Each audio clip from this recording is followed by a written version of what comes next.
दिनै गोजोननाय मोनदों जे एनडिएफनि आगोलनि केम्प आथिखालनि बिडिएफनि मेन सेन्टार हेड अफिस बेनिफ्राय अगरु क्लाबनि नाजानायाव रायजो राजाफोरनो अगरु बिफांनि फुलि होनाय हाबाफारि लादों आरो बेयाव गावखौनो थाफानो मोननानै गोजोननाय मोनदों। बिखेखकै बे हाबाफारिनि गेजेरजों मोननै थांखि लानानै खामानि मावनाय जागोन। मोनसे जाबाय जा बिटिआर सरकारा ग्रिन बर'लेण्ड होननाय मोनसे मिशन माबानानै दुलाराय बर'लेण्डखौनो ग्रिन खालामनायनि मोनसे थांखि लादों आरो बेखौ ग्रिन खालामनायनि थांखिजों बुहुमनि जि आथिखालनि बोथोर बारहावा बेखौ मोजां खालामनानै थांना थानाय जिब जुनार बा मानसि थांना थानायनि उपजुक्त खालामनायनि मोनसे बेबायदि थांखि जाफुंहैगोन। मानोना आथिखालाव दुलाराय बुहुमावनो बिफां लाइफां गैयैखाय दैया रानलांनो हमदों, बोथोरा सोलाय सोल' जानो हमदों, जिब जुनारा थांना थानायनि मा बुंगोन उपजुक्त नङै बायदि जानाय फैबाय, दुंथाय बांबाय, दैबाना बायदिसिना जानायफ्राबो जेराव जाना बेयाव जानाय, जेराव जानांगौ बेबायदि जानाङि बायदिखौ नुदों। आरो बेबायदि बे गासैबो माबाफ्रा जोंनि बिफां लाइफां गैयैनि थाखाय, जाय बिफां लाइफां अन्तत फेक्ट्रिफोरनिफ्राय ओंखारनाय कार्बनखौ माबायो एबजर्ब खालामोमोन, दा बिफां लाइफां गैयैखाय बे कार्बन मन' अक्साइडआ बुहुमाव बांबाय, बांनायनि थाखाय जोंनि बोथोरा गाज्रि जालांगासिनो दं, जोंनि बारहावा गाज्रि जालांगासिनो दं।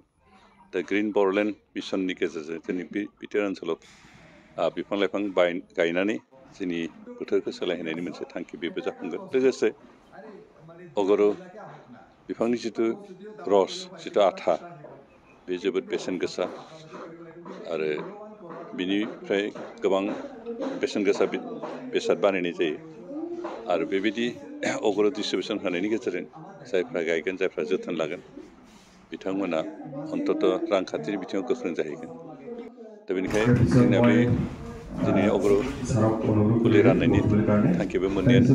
मोनसेया जाबाय रायजो राजाखौ रांखान्थि बिथिङाव गोख्रों खालामनाय, लोगोसे दुलाराय बर'लेण्डखौनो सोमखोर महर खालामनानै बिनि बारहावाखौ मोजां खालामनाय, जाहाथे जिब जुनार आरो मानसि थांना थानाय सुबिदा जायो, बेबायदि मोननै थांखिखौ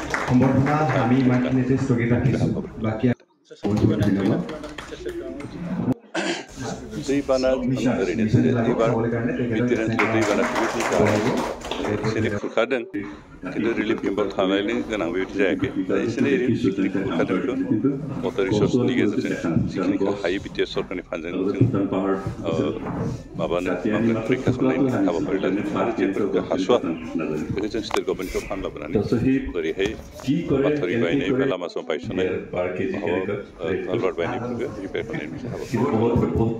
दासिमहालागै जों रिलिफ केम्प थानो गोनां जानाय बायदि रिपर्ट मोनाखै बिटिआर ओनसोलाव।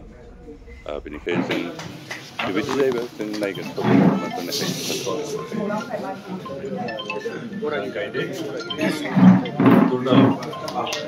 मनु कुमार बसुमतारी आगुले भुटियासआव दाखालि थांना फैबाय, आंथ' थांना फैदों। जै खालि फार्स्ट बाना जादों बिनिनो सिगां थांनानै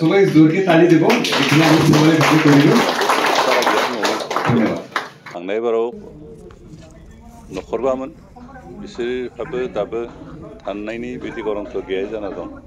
ओमफ्राय एबार न'खरथामनि भितराव न'खरसेयाथ' बहा थांखो पात्ता गैया, न'खरसेया जेरावहाय गिसिखादों खाथियावनो दं, आरो न'खरसेया सोनाबथिं गुबुन आश्रय लाना दंहैयो। बिथांखौ जों खबर होदों। बे बिथांमोनखौ मोनसे परामर्श होबोदोंमोन जे सरकारि हा लकेल मानसिफोरखौ जाहाथे अर्गानाइजेसन खालामनो थाखाय सरकारि हाफोर दङबा नागिर, आधा बिगासो देर दुइ घन्टासो बायदि हा मोनोबा नागिरदों। बेनिखायनो जों बेवहाय थांनो थानाय मा न' लुनो टेम्परारिबाबो न' लुना होनायनि बेब'स्थाखौ खालामनानै होनो जादों। दा जायगा मोनदों माथो बेखौ नायहैयाखै, खबर लायाखै, बयबो गोरोन्थि जागोन। आं निजेनो थांदों आरो नै दाखालि बय मिनिस्टारानो फैबाय, मिया ना दाखालि मिनिस्टार फैदोंमोन। जों माबाया मा बुंगोन कार्ल'स बायदेव फैदोंमोन बिथाङा फैनानै नायना थांबाय बेनिखाय थान्दै खबर लायाखै होननायबो गोरोन्थि